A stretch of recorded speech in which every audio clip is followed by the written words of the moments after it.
is Amanda Backof from SpeechLanguageNeighborhood.com, and today I'm going to be talking a little bit about how I use Speech with Milo apps in therapy. This is their website, and as you can see from their website, they have several apps.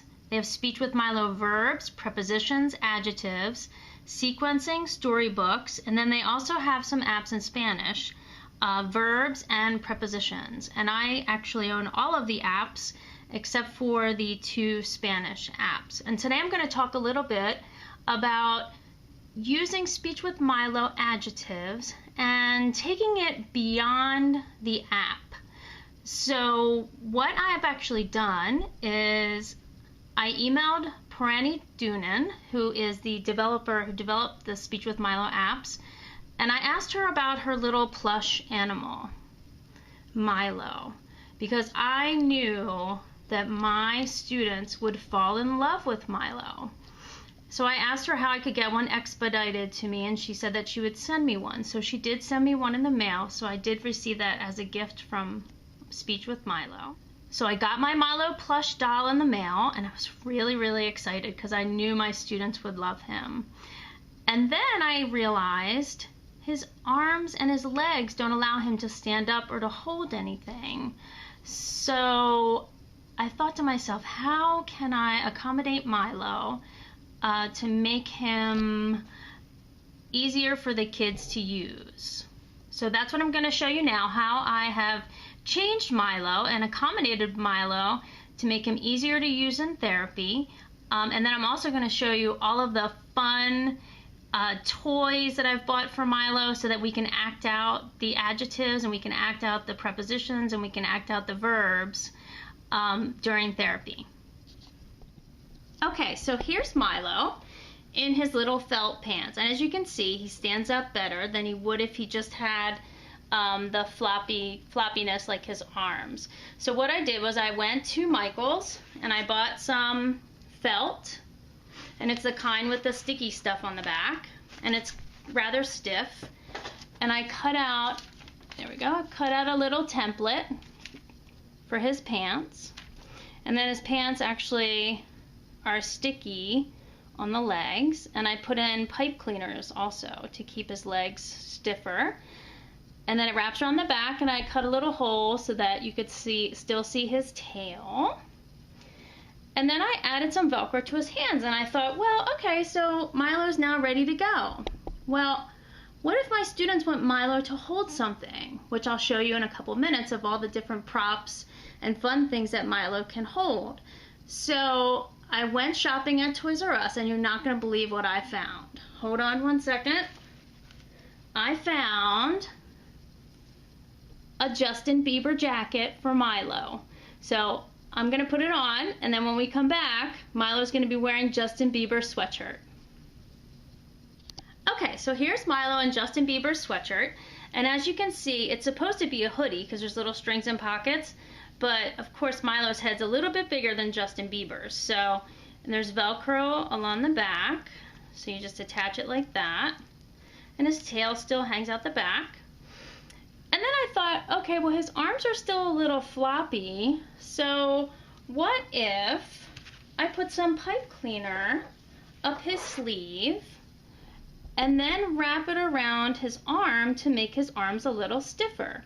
So hold on 1 minute. Okay, so what I'm going to do is I'm going to stick the pipe cleaner up Milo's arm here. And then make sure that it touches his shoulder. And then I'm going to take a little piece of pipe cleaner, I'm going to wrap it around his wrist, making sure that none of the pipe cleaner is hanging out. And there you go. His arm's a little bit stiffer versus this arm, which is still a little bit floppy. Okay, so this is how I work on rough versus smooth using props and the Milo plush doll. First, I introduce my students to the 2 different adjectives. Catch Milo to begin. Rough. And the fact that this is a rough road.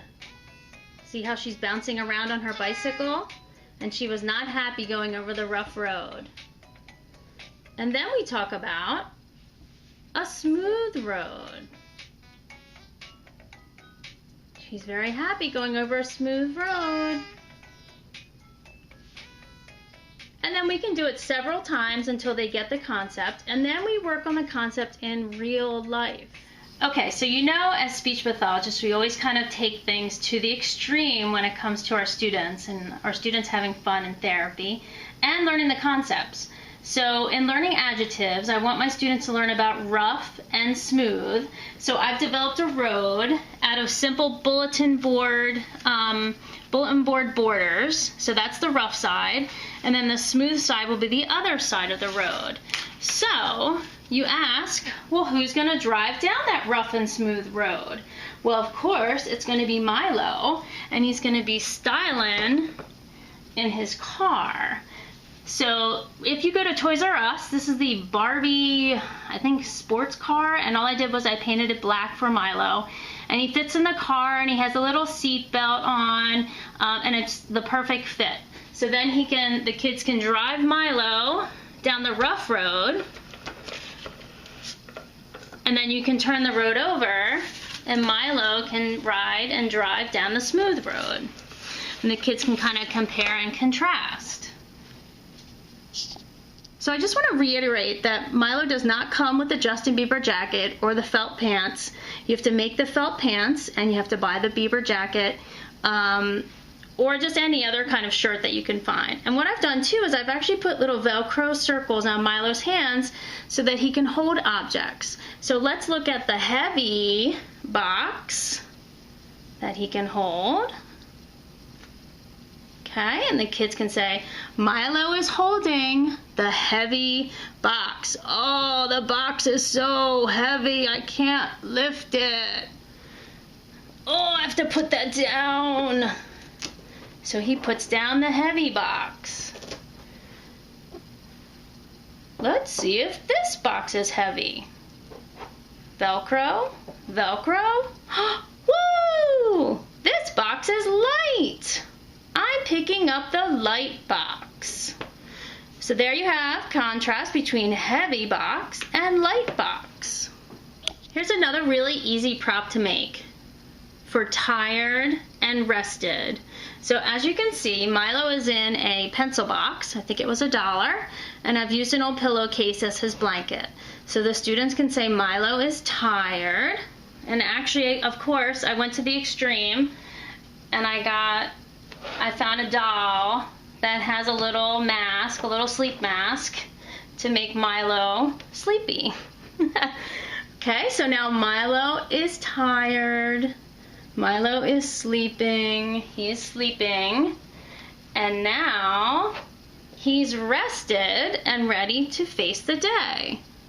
Okay, so the next concept that I'm going to work on with my students is thick versus thin. And in the Speech with Milo app, Adjectives, the developer has addressed this by looking at thick books versus thin books. So if you touch Milo's friend, he will pick out a thin book.